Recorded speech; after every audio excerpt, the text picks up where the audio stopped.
నమస్తే శ్రీమాత్రే నమః శ్రీ గురుభ్యో నమః. ఖగోళ శాస్త్రంలో ఈ గ్రహాలు ఒక్కొక్క చోట సక్రమంగా సంచారం చేస్తుంటాయి.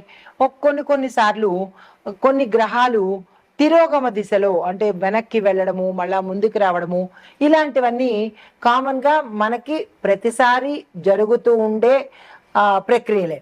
అయితే వీటి యొక్క ఫలితాలు ఒక్కొక్కసారి మనకి రాజయోగాల్ని కూడా కలగజేస్తుంటాయి.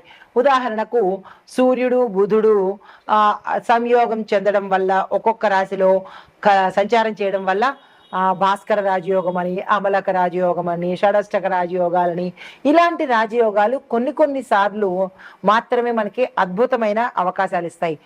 కొన్నిసార్లు సంచారమే జరుగుతుంది కానీ విశేషమైన ఫలితాలైతే మాత్రము, యోగాలైతే మాత్రము మనకి కలగవు.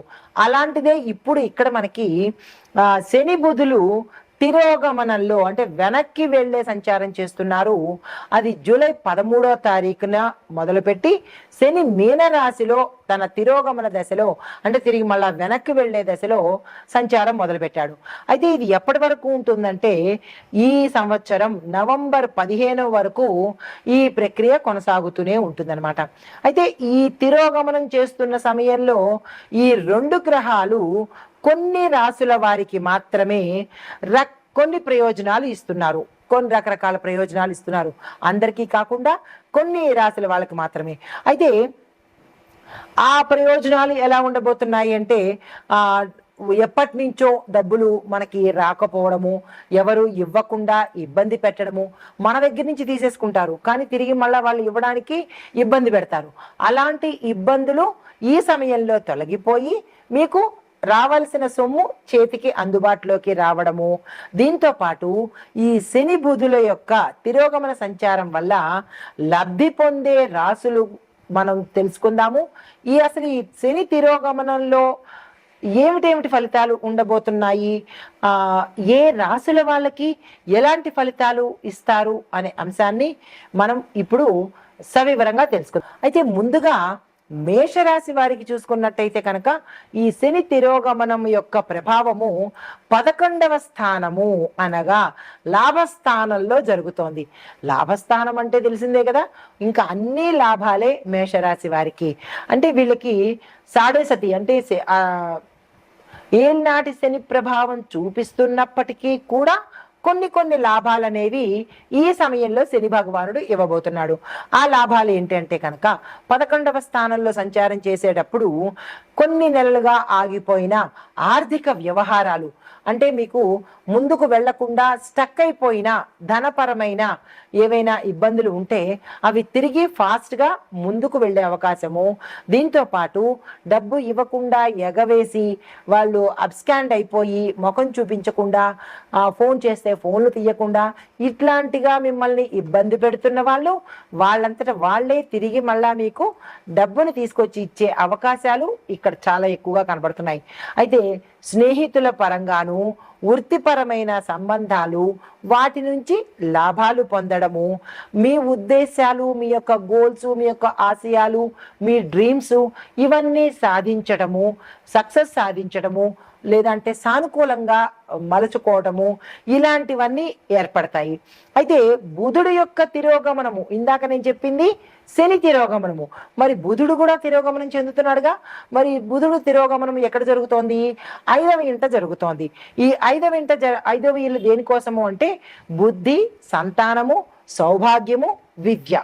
ఈ స్థానాలలో బుధుడు ఎలాంటి ప్రభావాన్ని చూపిస్తున్నాడు అంటే కనుక విద్యార్థులకు విశేషమైన పరిస్థితులు, అవకాశాలు చాలా చక్కగా అంటే వాళ్ళు ఊహించనటువంటి స్థితిని కల్పించబోతున్నాడు బుధుడు.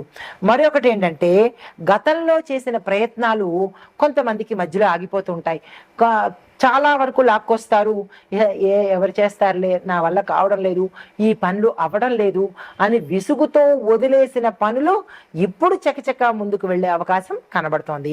సంతాన సమస్యలు ఏవైనా ఉన్నట్టయితే సంతానం ఉన్నవారికి సంతానం వల్ల చదువు వల్ల కావచ్చు, వారి యొక్క అనారోగ్యం వల్ల కావచ్చు, లేదా వాళ్ళు చుట్టుపక్కల ఏదైనా ఇబ్బందులు కలిగించవచ్చు. చిన్నపిల్లలు అయితే ఒక రకమైన ఇబ్బందులు, అదే టీనేజ్ పిల్లలు చుట్టుపక్కల ఇష్టానుసారంగా ప్రవర్తించడము, దానివల్ల వల్ల పేరెంట్స్కి తల ఎత్తుకోలేని పరిస్థితి, ప్రేమ వ్యవహారాల్లో విఫలమవడము, సంఘంలో అప్రతిష్ట కావడము, ఇలాంటివి ఏవైనా సంతాన పరంగా ఏవైనా ఇబ్బందులు తల్లిదండ్రులు ఎదుర్కొంటుంటే అవి ఉపశమనం చెందే అవకాశము, అంటే తగ్గుముఖం పట్టే అవకాశము, సంతానం కోసం ప్రయత్నం చేస్తూ విఫలమైన వాళ్ళకి సంతానం కలిగే అవకాశము, ఇలా సంతాన పరంగా ఎవరైతే ఏవైతే చేస్తున్నారో అవి సక్సెస్ అయ్యే అవకాశం కనబడుతోంది.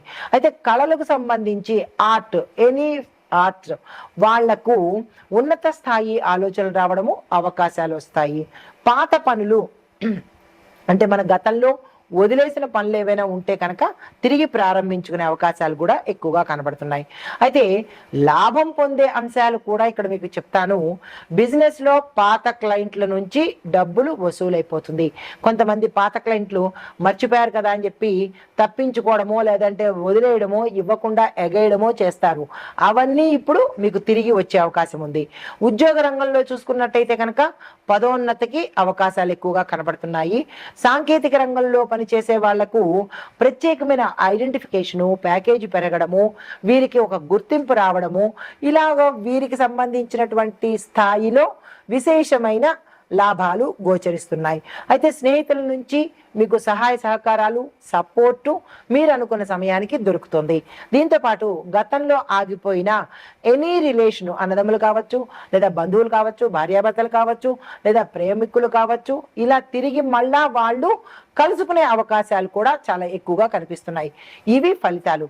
మరి మీరు జాగ్రత్తగా ఉండవలసిన అంశాలు ఏంటంటే కనుక శని యొక్క గుణాన్ని అర్థం చేసుకుని పొలిటికల్ లేదా నిబంధనలకు వ్యతిరేకంగా వెళ్ళకండి. అంటే శనికి ఇష్టమైన పనులు తప్ప శనికి వ్యతిరేకమైన పనులు చేసినట్టయితే తీవ్రమైన కష్టాలను ఎదుర్కోవడంలో ఎటువంటి సందేహము లేదు. అందులోనూ మీరు శని బాధితులు కాబట్టి ఈ సమయంలో చాలా చాలా జాగ్రత్తగా ఉండాలి. ఆయనకి ఇష్టం లేని పనులు ఏవీ చెయ్యకండి.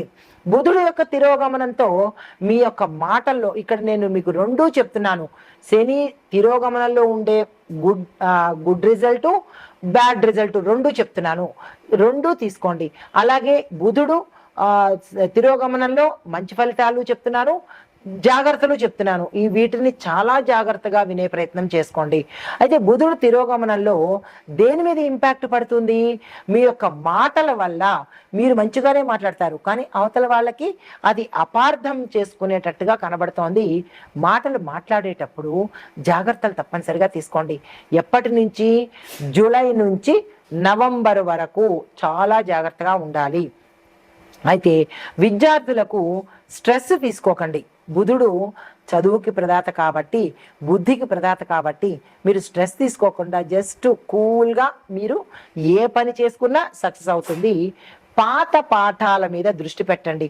కొత్తవి కాకుండా ఎలాగా కొత్తవి చేస్తూ ఉంటారు, పాతవి అయిపోయిన పాఠాల మీద కూడా దృష్టి పెట్టి రీక్యాప్చులేషన్, తిరిగి పునఃపరిశీలన తప్పనిసరిగా చేసుకోండి. అయితే మీకు చెప్పదగిన పరిహారాలు ఏంటంటే శని అష్టోత్తరము చదవడము, బుధుడికి సంబంధించిన అష్టోత్తరము, శని బుధుల యొక్క అష్టోత్తర పారాయణము, దీంతో పాటు బుధుడికి తులసి దళాలను సమర్పించడము, దీంతో పాటు ఆకుపచ్చ వస్త్రాలు ప్రతి శనివారము శని భగవానుడి కోసము నలుపు నీలిరంగు వస్త్రాలు ధరించండి. ఆ రెండు దానంగా ఇచ్చుకోండి. బుధుడి దగ్గరికి వచ్చేటప్పటికి బుధవారం రోజు ఆకుపచ్చ వస్త్రాలు ధరించండి. ప్రతి ఒక్కళ్ళు కూడా ఆకుపచ్చ వస్త్రాలు ధరించండి. దీంతో పాటు ఆకుపచ్చ వస్త్రాలు కానీ, ఆకుపచ్చ వస్తువులు కానీ, ఆకుపచ్చ కాయగూరలు కానీ దానంగా ఇచ్చే ప్రయత్నం చేసినట్టయితే వీరిద్దరి వల్ల మీకు ఏదైనా ఇబ్బందులు ఉంటే గ్రహరీత్యా, గోచార రీత్యా అవి తొలగిపోయే అవకాశం కనబడుతోంది. ఈ పరిహారాలు తప్పనిసరిగా పాటించుకునే ప్రయత్నం చేసుకోండి.